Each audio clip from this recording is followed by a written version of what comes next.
The volcano ridge on Varec 9 smelled like burning stone and old ash. The sky above it was a sick shade of orange, full of particles that scratched at your lungs if you breathed too deep. Nothing soft or gentle grew there. Nothing small survived there for long. That was just the way of things on that ridge, and every creature on the planet knew it. Calvin Hart had been stationed on Varec 9 for 8 months. He was 34 years old, a field xenobiologist from Oregon, and he had a habit of staying up too late writing observation logs that nobody back at the central office ever fully read. He was thin, not particularly tall, and he wore the same worn jacket every day because the heating unit in the outpost ran cold in the mornings. He was not the kind of man who looked important. He was the kind of man who watched things very carefully and wrote everything down. On the morning everything changed. He was watching a Drackery clutch hatch through the scope of his field monitor. He had been tracking this particular clutch for 6 weeks, logging temperature data and positioning records as part of a broader study on Drackery reproductive behavior. The university back home was mildly interested. The Drackery Council had tolerated the study as long as the human kept a respectful distance and did not interfere. Calvin had kept that distance. Right up until that morning. 12 eggs cracked open on the volcanic rock in the space of about 20 minutes. 11 hatchlings came out the way strong Drackery always did, loud, scaled, already breathing little curls of smoke from their nostrils, scrambling over each other with those sharp tiny claws.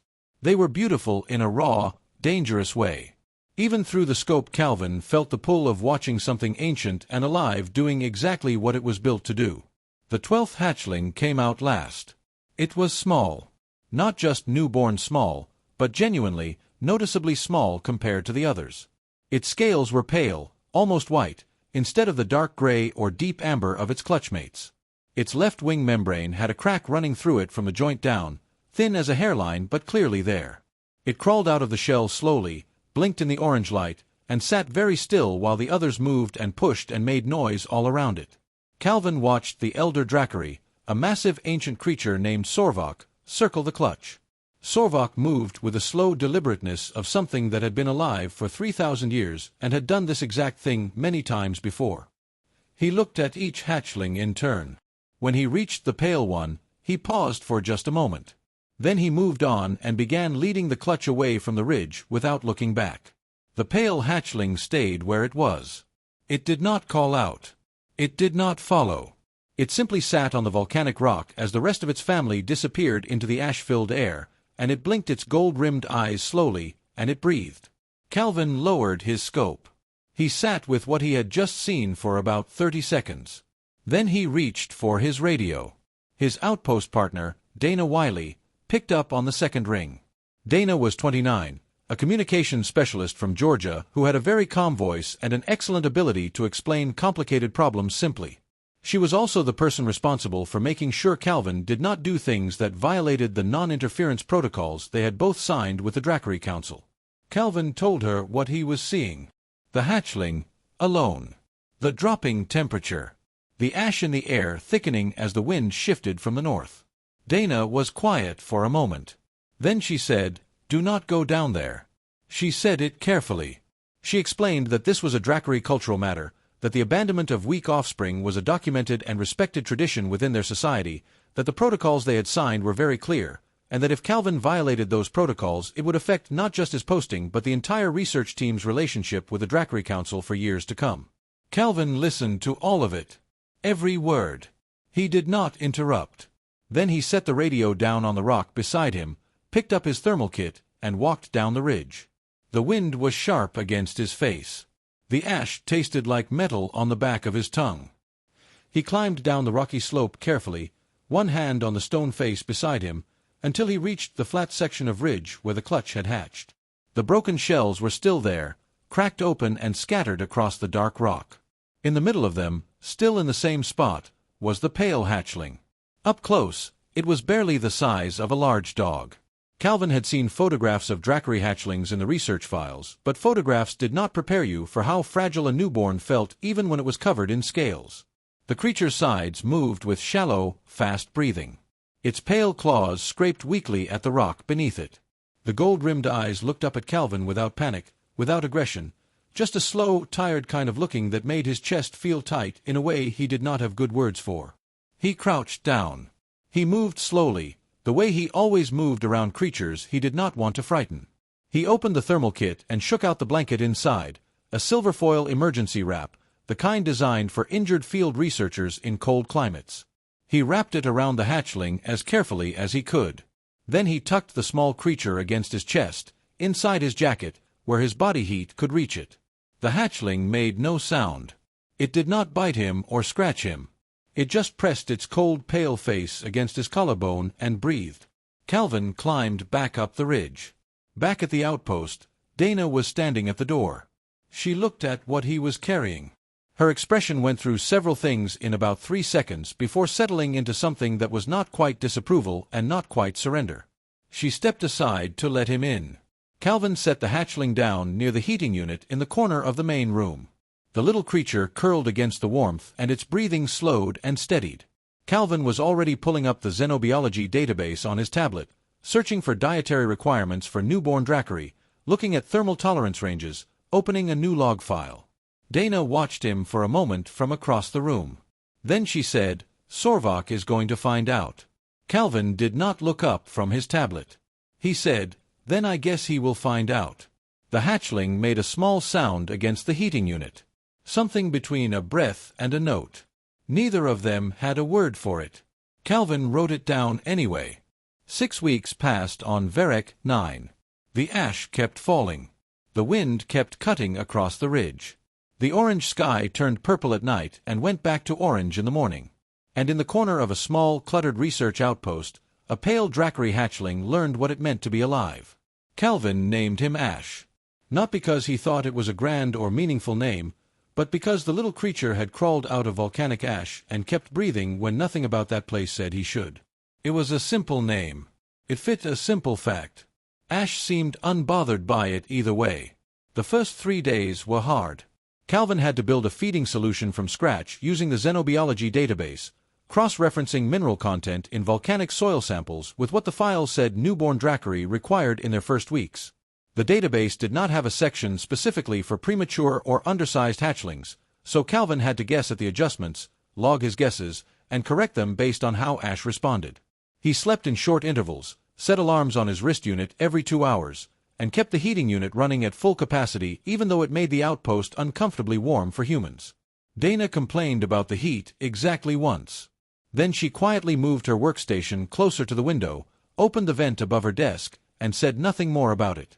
She also, without being asked, recalibrated the outpost's atmospheric filters on day 5. Calvin noticed the air inside got cleaner. He noticed Ash's breathing settled on the same day. He looked at Dana across the room and she was already back at her screen, typing something, not looking at him.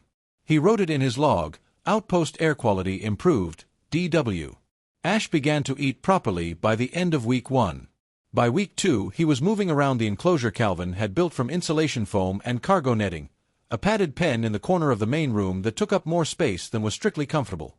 By week 3, Ash had figured out how to climb the side of the enclosure and sit on top of it, which meant Calvin had to add a higher wall, which meant rearranging the shelves beside it, which meant the outpost supply organization that Dana had spent 3 months perfecting was now completely different. Dana reorganized everything over a single afternoon and still said nothing. Calvin talked to Ash during his daily logs. Not in the soft, silly way some people talk to animals.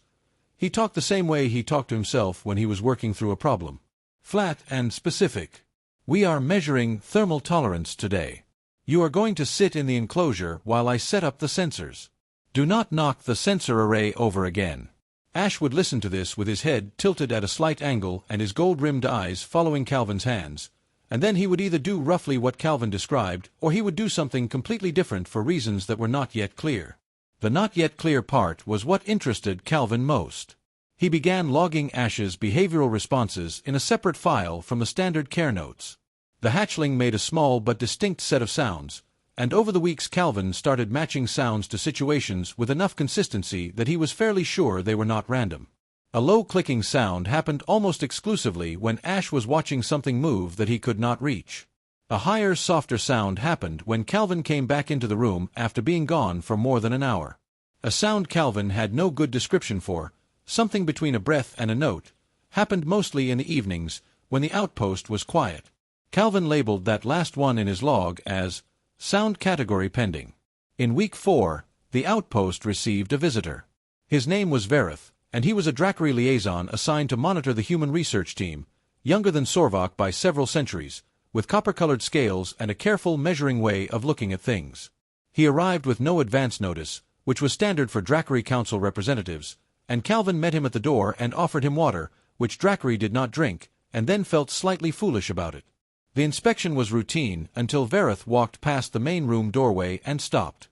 Ash was sitting on top of his enclosure. He was looking at Verith with the same tilted head attention he gave to most new things. Verith was looking back at Ash with an expression Calvin could not read, not anger exactly, not surprise exactly. Something older and more complicated than either of those. Verith stood there for a long moment. Then he turned to Calvin and said, in a voice that was quiet but very clear, that what Calvin had done was considered a profound act of disrespect toward Dracari tradition. That the abandonment of the weak hatchling had been a ruling made by an elder of the High Circle. That interfering with that ruling was not a small thing. That the council would be informed. Calvin listened to all of it. Then he said, the hatchling was alive and alone and cold. And where he came from, that was reason enough. Verith did not respond immediately. He looked at Calvin for a moment. Then he looked back at Ash. Ash made the sound that Calvin had labeled Sound Category Pending. It was a soft sound.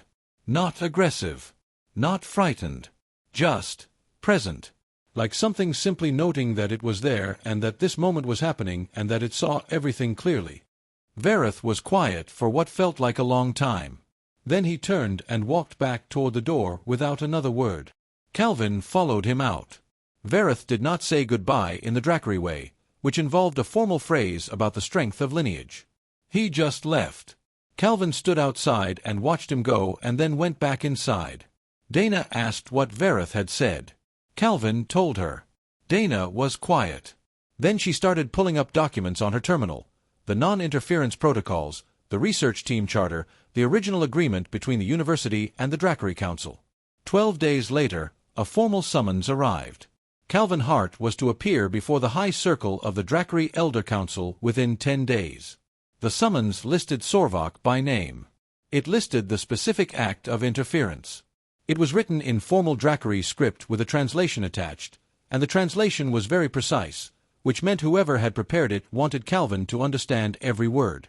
Dana started building a legal case document. She was methodical about it, working through every protocol clause and precedent she could find, and Calvin was grateful for it even though he suspected it would not be the thing that mattered most when he stood in that chamber. What Calvin was building was different. He was building 7 weeks of behavioral data, growth charts, nutritional logs, the full record of sound category pending, time-stamped and cross-referenced. A cognitive complexity assessment he had run on week 5, when Ash had solved a spatial problem in the enclosure that the database said most Dracari hatchlings could not manage until month 3. He was building an argument made entirely from facts. Ash sat on top of his enclosure and watched Calvin work, and in the quiet of the outpost evening, he made his sound again, the one with no category, and Calvin typed without looking up and wrote, I hear you. We are not done yet. The Dracari High Circle Chamber was carved into the interior of a dormant volcano on the southern side of Varec 9, in a place where the stone had been worked by ancient hands over thousands of years into something between a cathedral and a court. The walls were covered in carvings of lineages going back 4 millennia. The floor was smooth black basalt, polished by the passage of ancient feet. The air smelled of minerals and old fire. No human had ever stood inside it before. Calvin stood in the center of the chamber floor and tried not to let the size of the place show on his face. He was wearing his cleanest field clothes. He had his data tablet in his left hand and the translation unit on his right wrist. He had left his jacket back at the outpost because it had a stain on the left sleeve that he had never quite managed to get out, and he thought that if he was going to stand in front of a 4,000-year-old elder council, he could at least make an effort. Dana was back at the outpost with Ash. Before Calvin had left, Ash had done his tilted head look at Calvin for a long moment and then made the clicking sound, the one that meant something was happening that he could not reach. Calvin had told him to be good. Ash had blinked his gold-rimmed eyes once, which Calvin had decided to interpret as agreement. 11 elder Dracari lined the raised stone platforms along the walls of the chamber. They were very still in the way that very old things were still, not the stillness of sleep, but the stillness of something that had seen enough of the world to know that most of it would eventually come to them if they simply waited. At the far end of the chamber, on the highest platform, sat Sorvok. Sorvok was enormous. In the field, through a scope, he had looked large. In this chamber, he looked like something geology had produced rather than biology. His scales were the deep black of cooled lava, and they caught the light of the volcanic vents in the walls and held it in a way that made him look like he was glowing faintly from inside. When he spoke, his voice carried at a frequency that Calvin felt in his chest before he heard it in his ears. Sorvok explained the law of the clutch. He did it thoroughly and without anger, the way someone explains a thing they have explained many times over many centuries. Only the strong advance the lineage. A weak hatchling consumes resources that the strong need. It carries forward traits that diminish the line. The abandonment was not cruelty. It was a calculation made for the survival of the whole, a responsibility that every Dracari elder carried, a decision that had been made the same way for as long as Dracari had hatched on volcanic rock under orange skies. Calvin let him finish. He did not shift his weight. He did not interrupt. He had made a decision on the walk to this chamber that he was going to listen completely before he said a single word, because he was a guest in a place with 4,000 years of history on its walls, and he was going to behave accordingly. When Sorvok was done, Calvin crouched down and set his data tablet on the smooth basalt floor. He slid it forward across the stone until it stopped in the middle of the chamber, equidistant between himself and the platform where Sorvok sat. Then he stood back up and he talked. He did not argue philosophy. He did not argue that Dracari tradition was wrong. He did not tell an ancient being what its culture should or should not value. He walked Sorvok and the 11 elders through 7 weeks of documented biological data, one measurement at a time. Ash's lung capacity in week 1 versus week 7, an increase of 34%. Weight progression charted against the database averages for healthy hatchlings, running below average at first, then narrowing the gap week by week. The behavioral complexity logs, which showed a pattern of problem-solving that the standard database said should not appear until month 3 at the earliest. Then Calvin got to the part he thought mattered most. He described the cognitive complexity assessment.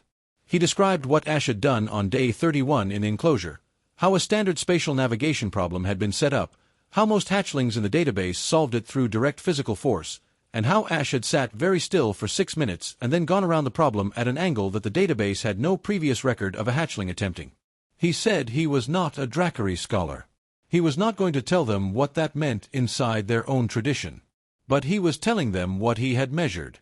And what he had measured was a hatchling that could not rely on physical strength and had therefore developed something else in its place. He said, "I am not telling you that your traditions are wrong. I am telling you what this specific hatchling is. And I think you abandoned something you did not fully measure." The chamber was very quiet. The 11 elders looked at Sorvok. Sorvok looked at the data tablet on the floor. His expression was not readable in the way a human face was readable, but Calvin had spent 8 months on Varric, 9 watching Dracari, and he had learned some things, and what he thought he saw in the slight tightening around Sorvok's eyes was not anger.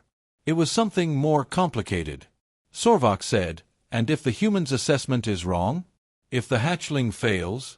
Calvin said, "Then I will have been wrong. But Ash will have had a life." Another silence. Then from the far left of the chamber, from the platform where the oldest elder in the circle sat, came a new voice. It was the voice of Urath, the first female elder of the Dracari High Circle, older than Sorvok by 400 years, her scales the pale silver that very old Dracari eventually became. She leaned forward and she asked Calvin a single question. She asked why a creature with such a short lifespan would spend any of it on something the entire world had already decided to leave behind. Calvin stood with that question for a moment. He turned it over honestly, the way he always turned over difficult things, looking for the truest answer rather than the most useful one. Then he said he did not know how to explain it in a way that would satisfy a being who had lived for millennia. But he said that where he came from, the ones who got left behind were sometimes the ones who ended up mattering the most. Not always. Not even often, maybe. But sometimes. And he had never once regretted stopping to check. He said, "We are a short-lived species. We know that. Maybe that is part of why we do not like leaving things unfinished. Urath held his gaze for a long moment. Then she leaned back and said nothing more. Sorvok did not deliver a ruling that day. He told Calvin to leave Ash in Dracary care for 60 days, under full observation by council supervisors, and that a final judgment would be made at the end of that period. Calvin agreed without hesitation. As he turned to leave, Sorvok spoke one final time. He said that the hatchling carried a human name. He asked if Calvin would permit a Dracary name to be added alongside it. Calvin said he would be honored. Sorvok said, the hatchling will also be called Sorvath. It means, the one the fire kept anyway. Calvin walked back out of the ancient chamber into the orange light of Verek, 9 with 60 days ahead of him and a name in his chest that he did not yet have room to fully feel. 60 days is not a long time when you are measuring it against the lifespan of a Dracary elder. It is a long time when you are a human who has left something small and pale-scaled in the care of beings who are still deciding whether it should exist. Calvin went back to his work. That was the only thing he knew how to do with the space that Ash's absence left in the outpost. He filed his observation reports. He ran his atmospheric readings. He ate at regular intervals and slept at regular intervals and tried not to check the shared council observation file more than twice a day, which was a goal he did not always meet. The Dracary observation team placed Ash with the other young members of his original clutch. The 11 stronger hatchlings had been living and growing in the community grounds for 6 weeks by the time Ash arrived, and they were already bigger, darker-scaled, and more certain of their place in the world. They looked at Ash the way young things everywhere looked at something smaller and different, first with curiosity, then with a particular kind of cruelty that is less about malice and more about establishing where everyone stands. 2 of the clutchmates began pushing Ash away from food. Not dramatically. Just enough. A shoulder here. A position claimed there. The way hierarchy gets built in small, repeated moments that nobody has to announce. Ash did not fight back. What Ash did instead was watch. The observation reports from the Dracary supervisors, which Calvin read 3 times each and then read again, noted that the pale hatchlings spent the first week doing very little besides observing the other 11. Which hatchlings ate first? Which ones moved left when startled and which ones moved right? Which one made a specific sound when it wanted space and which one responded to that sound and which one ignored it entirely?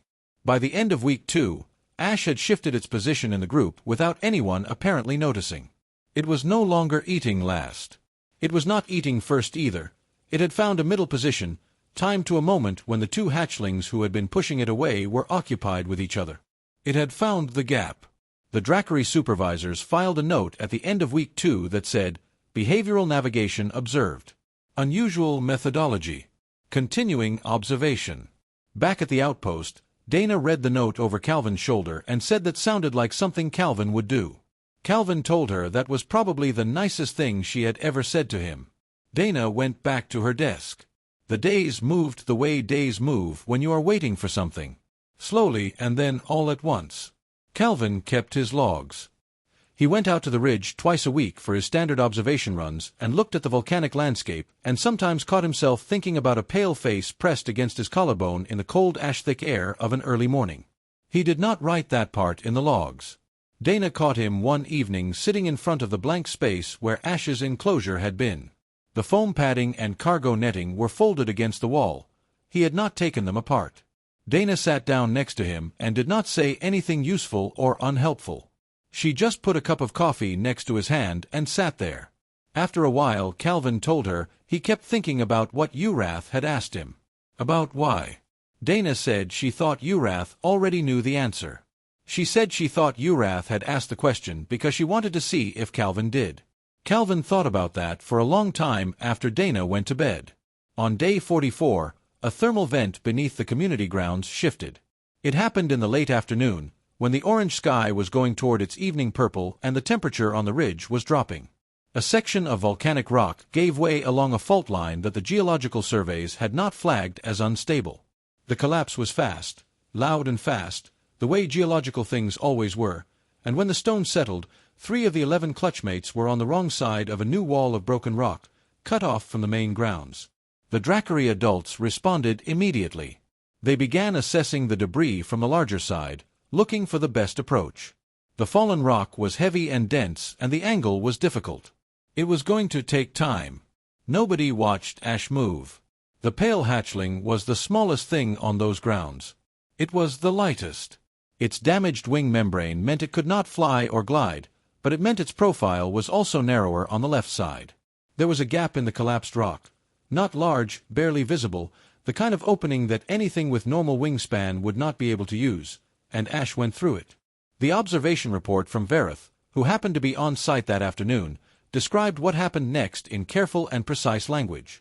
Ash reached the 3 trapped hatchlings on the other side. Ash did not have the size to move the rock. What Ash did was make specific sounds, directional sounds, ones that the trapped hatchlings responded to, and guided them along the inside face of the fallen debris to a stable ledge on the far left edge, a ledge that the Dracari adults on the other side could reach from above. All 3 hatchlings were recovered safely. Ash's left wing membrane tore further during the process. The crack that had been there since hatching extended another 2 inches from the joint. Ash did not stop moving until all 3 were on the ledge. Vareth filed his own separate report that evening, distinct from the standard observation log. It was 3 sentences long. It said, "The hatchling acted without calculating odds. The hatchling did not stop when it was hurt. The hatchling is Dracari." Calvin read the report at 11 o'clock at night, alone in the outpost, with a cup of coffee that had gone cold beside him. He read it 3 times. Then he opened his behavioral log and added a new entry under sound category pending, because he did not have a better place to put what he was feeling, and he wrote, Day 44. The fire kept it anyway. The 60 days ended on a morning when the volcanic sky was unusually clear, the ash thin enough that you could almost see the stars at the horizon line. Calvin dressed carefully. Dana gripped his arm at the door and told him that whatever happened, he had done the right thing, and she said it like she meant it completely. Calvin nodded. He believed her. He went anyway. The chamber looked the same as it had 60 days ago. The same smooth basalt floor. The same ancient carvings running up the walls. The same volcanic light catching the edges of things and holding them in amber. The same 11 elders on the raised platforms. The same enormous, lava-scaled presence of Sorvok at the far end. Calvin stood in the same spot he had stood in before. He had nothing in his hands this time. No tablet. No data. He had brought all of that 60 days ago, and it was already in the record. What happened now was not about data. Sorvok spoke first. He said that the 60 days had produced results the Council did not anticipate. He said the behavioral and cognitive data Calvin had presented at the first hearing had been reviewed by the Circle's own scholars, and that their conclusions were in alignment with the humans' assessment. He said the incident on Day 44 had been reviewed separately by Vareth and by 2 other council members who had been present on the grounds. Then Sorvok said something that no human had ever heard a Dracari elder say in any recorded interaction in the history of contact between their species. He said, "We were wrong about this one. Not wrong to have a tradition. Not wrong in principle or in the broad practice of 1,000 years. Wrong about this specific hatchling, on this specific day on that ridge. Wrong in the particular, the way any judgment can be wrong when it is applied faster than the full truth can be seen." Sorvok said it the way a being who had lived for 3,000 years said difficult things, not easily, but completely, without softening it, without making it smaller than it was. The 11 elders did not react. Calvin thought they had probably known it was coming before they entered the chamber. Sorvok then looked at Calvin directly and asked a question. Not a legal one. Not part of any protocol. A genuine question, in the tone of something that had been sitting with him for 60 days and needed an answer. He asked, "In your short life, among your kind, is this what you do? You go back for the ones left behind?" Calvin thought about humanity for a moment. Not the best version of it, not the version that belonged on a monument somewhere. The true version. The complicated, inconsistent, trying and failing and trying again version that he had grown up inside of and carried with him across the distance between stars to a volcanic ridge on a planet that smelled like burning stone. He said, "We try. We do not always make it in time. But we try." Sorvok held that answer for a long moment. Then he nodded, a slow, deliberate movement that in Dracari body language meant something closer to acknowledgement than agreement, and in this context Calvin thought that was exactly right. Then the doors at the far end of the chamber opened. Ash came in at a walk that was already more confident than the stumbling crawl of a newborn hatchling, though still smaller than anything else in the room by a considerable distance. The pale scales caught the volcanic light and did something unexpected with it. Not the deep glow of Sorvok's black scales, but a kind of scattered brightness, like ash itself when the light hit it at the right angle. The cracked wing membrane was visible on the left side, healed as much as it was going to heal, which was not completely but enough. The gold-rimmed eyes swept the chamber and found Calvin in approximately 1 second. Ash crossed the entire floor of the ancient Drackery High circle chamber at a run. Calvin had just enough time to brace before Ash hit him in the sternum with a head, but that knocked him back 2 full steps and nearly took him off his feet. He grabbed the hatchling with both arms to stay upright, and then he was just holding on, and Ash was making every sound in the entire catalog, including the clicking one and the soft high one and the one that had no category, all at the same time, and Calvin was laughing. He laughed the way people laughed when something they had been afraid to hope for actually happened. Loud and a little unsteady. Not a polished sound. 11 Drackery elders watched a human laugh in their ancient chamber for the first time in 4,000 years of recorded history. Nobody stopped him. The formal arrangements that followed took some time to work out, because they had no real precedent. Ash was granted a status that did not exist in any previous Drackery record, lineage acknowledged by the High Circle, with Calvin Hart listed formally in the Council records as a secondary guardian. It was a category that Vareth had to draft language for from the beginning, borrowing pieces from 3 different existing frameworks and building something new where the pieces did not fit. He did not complain about the work. Calvin had the impression that Vareth had been quietly ready to do it for some time. Calvin's research posting was extended by 3 years at the specific request of the Drackery Council. The official reason given was that his observational methods were of interest to the Circle's scholars. Calvin did not push for a more detailed explanation. The night after the ruling, Calvin and Ash went back to the ridge. It was evening on Varec 9, the time when the orange sky went toward amber and then toward something darker, and the volcanic landscape looked almost peaceful in that light, all its hard edges softened, the ash settling, the ridge going quiet. Calvin sat on a flat rock with his field log open on his knee and wrote his daily entry. Ash sat beside him, close enough that Calvin could feel the warmth that all Drackery carried once they found their internal fire. Ash had found his sometime in week 7 of the 60 days, according to the observation reports, a small, steady heat that was going to be something much larger in a decade or 2. Ash looked out at the planet. The gold-rimmed eyes moved slowly across the ridge, the sky, the far line of volcanic peaks going dark against the evening. Then Ash made the sound. The one with no category. The soft one. The one that happened in the evenings when things were quiet. Calvin wrote it down in the margin of the log the way he always did, adding it to the long record of time-stamped entries under sound category pending. Then he sat back and looked at the note he had written there months ago, back at the very beginning. "I hear you. We are not done yet." Below it, in the same handwriting, he wrote his best translation of the sound. The one he had been building toward slowly, entry by entry, across all the months of listening. It said, "I am here. You are here. This is enough." Calvin closed the log. He leaned back on the flat rock and watched the volcanic sky go from amber to dark above a world that had almost lost something it did not know it needed. The first stars appeared at the edge of the atmosphere, faint and very far away. He did not think of himself as a hero. He was not built for that kind of story. He was built for early mornings and cold outposts and observation logs that nobody fully read and the particular patience required to sit with something small and frightened until it was not frightened anymore. He thought of himself as a person who had looked down a ridge one morning and seen something blinking in the ash. And turned around.